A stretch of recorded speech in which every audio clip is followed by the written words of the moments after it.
நடக்காது, தப்பே நடக்க விட மாட்டேன்.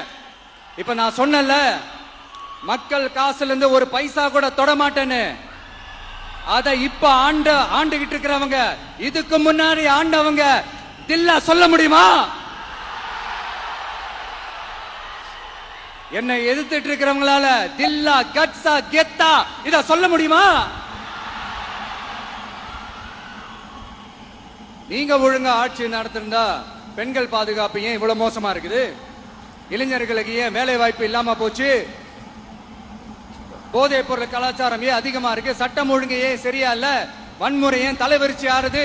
இதுக்கு உங்களால பதில் சொல்ல முடியுமா ஸ்டாலின் சார்? பதில் சொல்ல தகுதி இருக்கான்னு தான் கேட்டிருக்கணும். ஆனா கொஞ்சம் நாகரிகம் கருதி அப்படி வேணான்னு பாக்குறேன்.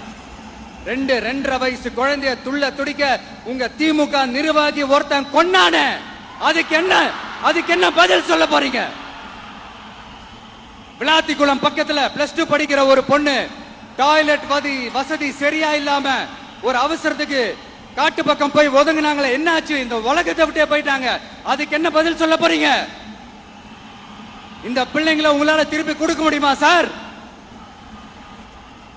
5 வருஷமா போலீஸ் டிபார்ட்மெண்ட் கையில வச்சுக்கிட்டு என்ன சார் பண்ணீங்க? பொம்மைகள் மாதிரி வச்சு விளையாடிட்டு இருந்தீங்களா? ஒரு மனசாட்சின்றது வேணாம்.